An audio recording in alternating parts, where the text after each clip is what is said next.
Red wolves once roamed freely from Texas to New York, but their numbers have dwindled to just a few dozen in the wild. Recently, I had the opportunity to care for a new litter of red wolf pups that were bred in captivity.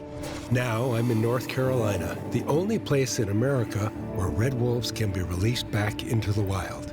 We're on Alligator River National Wildlife Refuge right now. There's been a consistent presence of red wolf ever since reintroduction in 1987.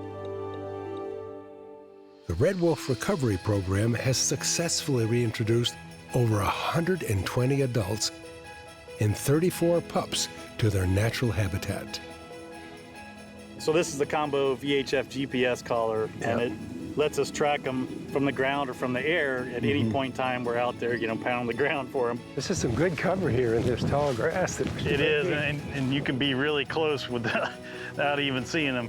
I'm hoping we get lucky and spot one of these incredibly rare creatures. Joe picks up signals of a young female in the area that recently produced her first litter. And we might get a glimpse of her if she moves around. Soon, we are on her trail. Oh, there's a little bit, just a tiny bit of movement. Take a look, right over there about 11 o'clock. It's the new mama, and she appears to be hunting for food.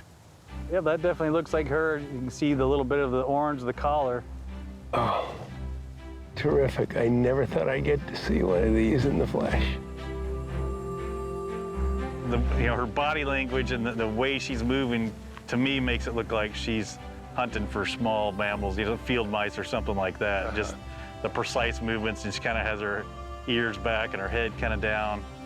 In 1980, the red wolf was officially declared extinct in the wild.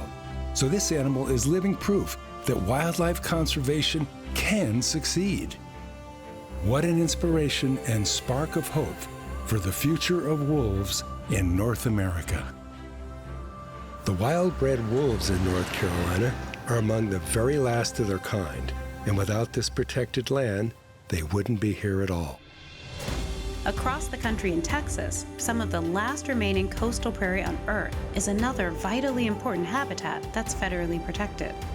Prairie is one of the most overlooked habitats. To a lot of people, they just see flat open space, but it's so much more than what you see. It holds all sorts of wildlife. 1 million Atwater's prairie chickens once roamed these prairies, but with human expansion over the 20th century, their numbers dwindled toward extinction. As the habitat declined, so did the prairie chicken population. They are currently below 200 in the wild. Thanks to weather events like Hurricane Harvey, they were reduced to as low as 12 individuals in the wild. These ground-dwelling birds may be rare, but they're well known for their colorful behavior. In the springtime, the males will go out onto the prairie and they'll do what we call booming.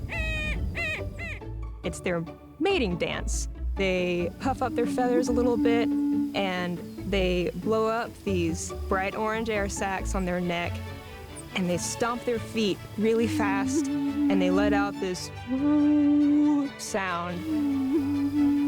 It's honestly indescribable, the feeling that you get hearing such a strong sound come out of a little bird. You hear like this eerie woo across the prairie before you even see the birds. The dance, it just makes me laugh every time I look at it. It just makes you kind of want to shake with it a little bit. They might even fight each other. They get pretty territorial during that time of year. And it's all for the sake of getting a mate. The Atwater's Prairie Chicken National Wildlife Refuge in Texas was created in 1972 and offers the last remaining hope for this incredibly rare but important bird. A healthy prairie habitat means you're going to have more prairie chickens. It's an indicator species, is what we call it. If we're managing the habitat specifically for this prairie chicken, we're meeting the needs of all the other wildlife indirectly.